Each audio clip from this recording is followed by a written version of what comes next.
You want the next slide? Yes, please. All right, so just a little bit of background information. I know Pastor Don Leonard came and spoke a lot about Project Video, but I also gave this presentation somewhere else where people had no idea what Project Video was, so I figured I'd start with the basics, the who, what, when, where, and why.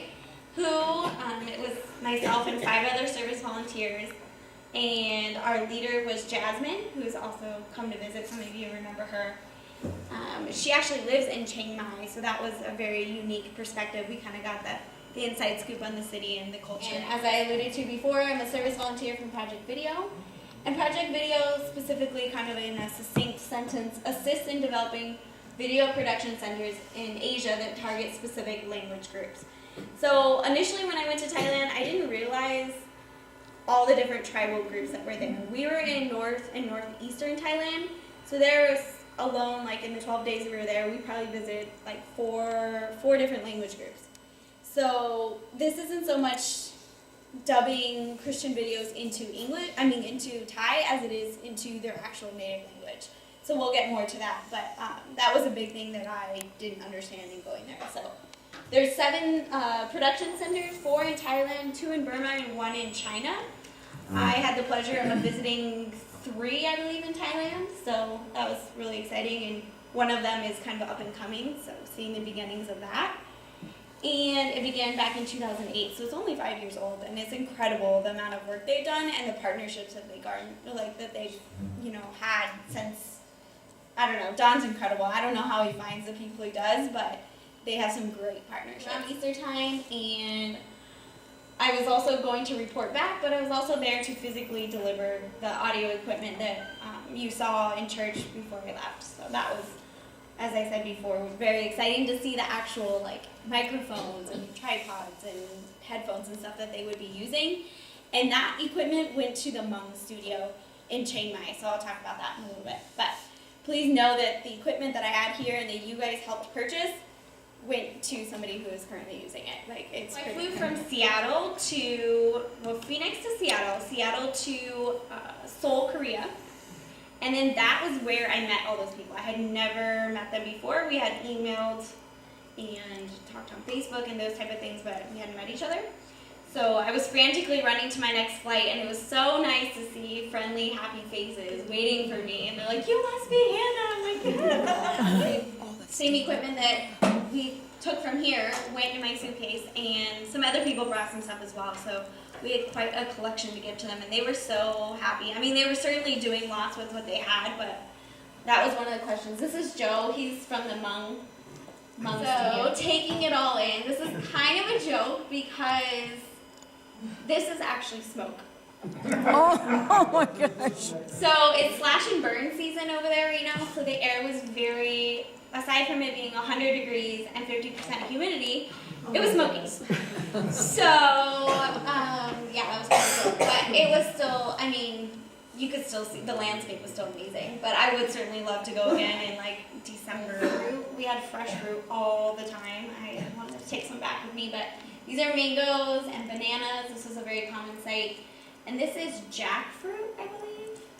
And I tried a couple other different types, like dragon fruit and I don't know, some things that I'm like, how do you even eat that? But I was up to try anything, so it was great. And then we also went to an orchard farm, so that's where some of these are from. But then this one was, I was in the lady's front yard taking pictures. She kind of looked at me weird, but she didn't care. And then number 4 would just be the adventures we had. We did have one tourist day, so it was an official tour. We went, this was in Chiang Mai, Chiang Mai.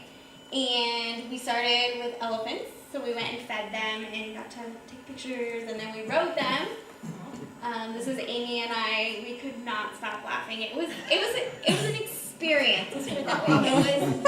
I was okay with getting off after about 20 minutes, but the food was incredible.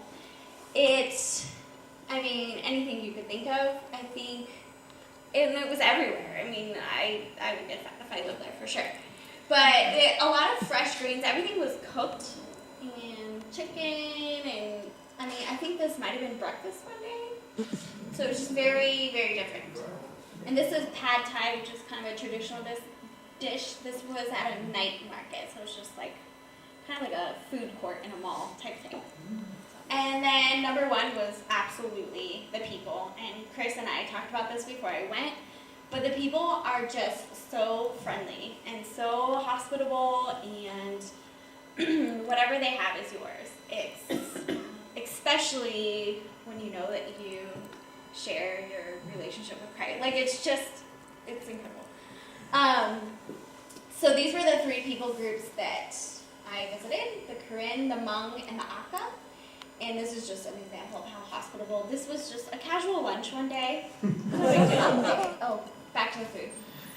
This was what was breakfast. This is my favorite dish, and I forget what it's called. I have it written down somewhere. But these were some of my favorites. And then this is a dessert. It's mango, sticky rice, and coconut milk. So my mission now that I've been back is to find this type of food here.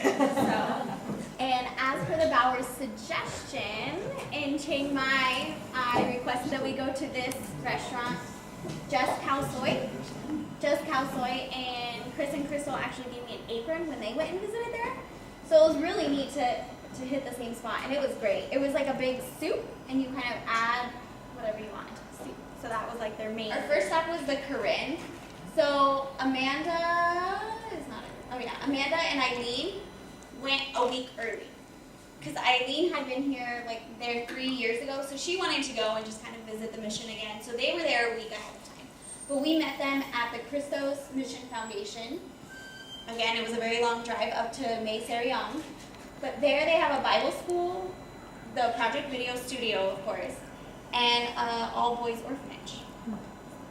So that was another thing I realized, is the Project Video Studios are very much tied into establishments that are already there. So Bible schools, orphanages, anything that's already established, they don't really stand alone, I guess. They're always tied in with local people, which is a huge part of what Project Video does, is getting the locals involved in dubbing Christian videos into that language. So they're really trying to preserve whatever language is there. So this is us meeting them at the mission, and some of their tradition is it's a sign of respect when you shake their hand, to hold your elbow. So that's just something in their specific, not Thai culture, but Korean culture. So they all came up and shook her hand, and this is them singing. This little boy. So then this is their studio. This houses other things besides the studio, but this is the new building that Eileen actually cut the ribbon when she was there. So it's brand new. And they also this isn't tied to Project Video, but you can see here they're translating from Korean to English, or English to Korean, I guess. And this is a New Testament in Korean. And this is a little boy working on, I shouldn't say little boy, a teenage boy, I believe he's one of the orphans, working on some sort of dubbing, video, audio equipment, because this is a project that we all supported. So a lot of times they'll go toward a package to support the building or the site, and then they'll go towards the audio equipment, which we did, obviously, the audio equipment. So it was really cool to meet the Hmong. This is Elijah. He's heading up the Hmong. And it was interesting, they didn't even have it built yet. So we went to the site, the land, the bamboo, and we literally trekked around on the site. And I brought this back, so I'll pass it around. Pratik, or Elijah, he signed it. So he, actually when I was there, officially signed on with Project Video to be a field director. So I'll pass that around, it's kind of neat. So that's actually taken from the land. And the Hmong people are very interesting. They've had this vision for a Hmong Bible school. It will be the first in the world for about 20 years. So they elected him to kind of head up the project, and of course Don found him and said, we will put in Project Video, and he was totally on board with that. So it will eventually be a Bible school and then a studio as well. So my favorite moment with the Hmong this was the church where we worshiped on Easter. We walked there, and we couldn't understand hardly any of it, except the hymns that we could recognize the melody. But Amy and I helped teach Sunday school, so that was really family. They didn't have anything, no books, no toys, no nothing. But the kids were just having a blast. And we helped tell the Easter story, and then Elijah's wife, Eileen, would translate it, either into Thai or into Hmong, depending on what the children. Here's some more pictures. This is Elijah's mom going to church Easter morning. I think this might be one of her grandsons taking her. I'm not really sure. So we actually stayed at their house. That was the night that we stayed in a village. So they were gracious enough to let us into their home.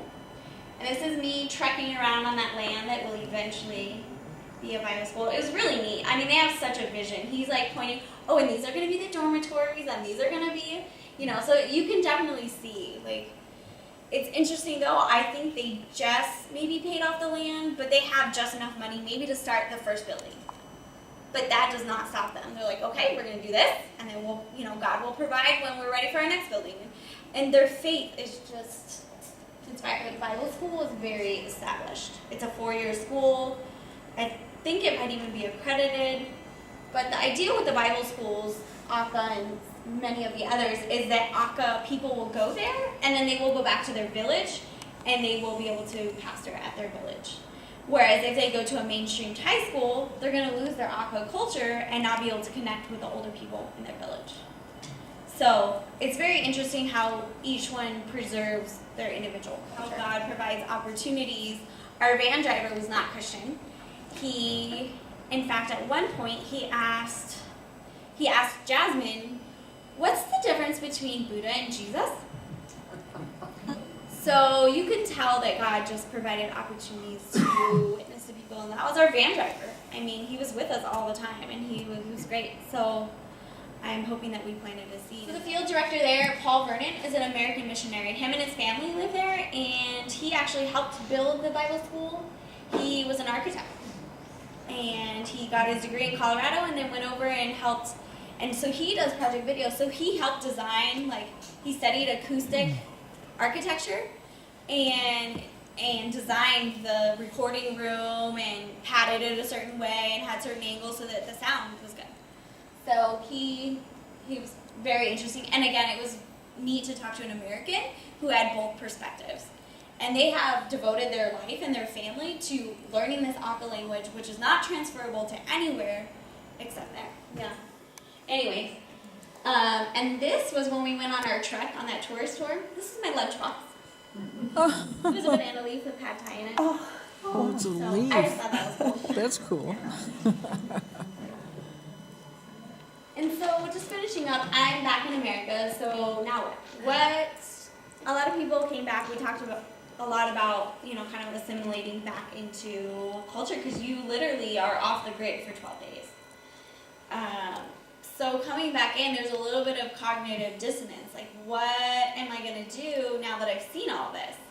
And part of me at first felt a little guilty, I guess, kind of like, oh my gosh, I have all these blessings.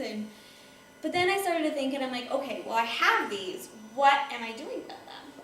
So that was interesting. That's kind of put me in a new frame of mind.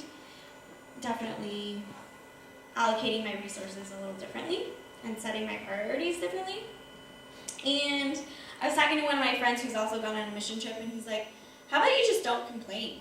I'm like, I could try that. So, my iPhone isn't loading fast enough, or, things like that. And I'm like, okay, this is ridiculous, But I'm also back, and I feel a new tie to brothers and sisters in Christ around the globe. This is the first, international experience, I hope not the last. But it was definitely amazing to be connected to people who had the same beliefs.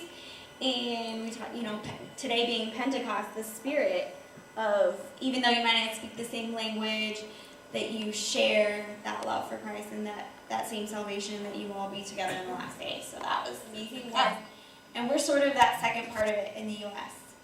They can do the ministry without people and congregations like Risen Savior. So I really feel like that's our responsibility. So just a few final thoughts. As I said, the gospel is alive and well in Southeast Asia. But also Christian persecution is very real.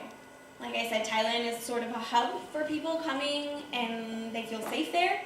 But we also heard stories about people going across to Burma and getting thrown in jail and certain things like that. So it's definitely, persecution is very real. So I guess also besides just money, because everyone talks about money, but just continued prayers that God would really continue to provide for this project and that people would come to this school and be part of this long-term vision. And also recruit other churches. This is something, I know I'm going to go speak at Grace. And he said the only thing that makes Project Video Wycliffe is him, basically. He worked for Wycliffe 10 plus years ago and kind of started doing his own thing with video, and that's the only reason he's tied with Wycliffe is he's under their umbrella, but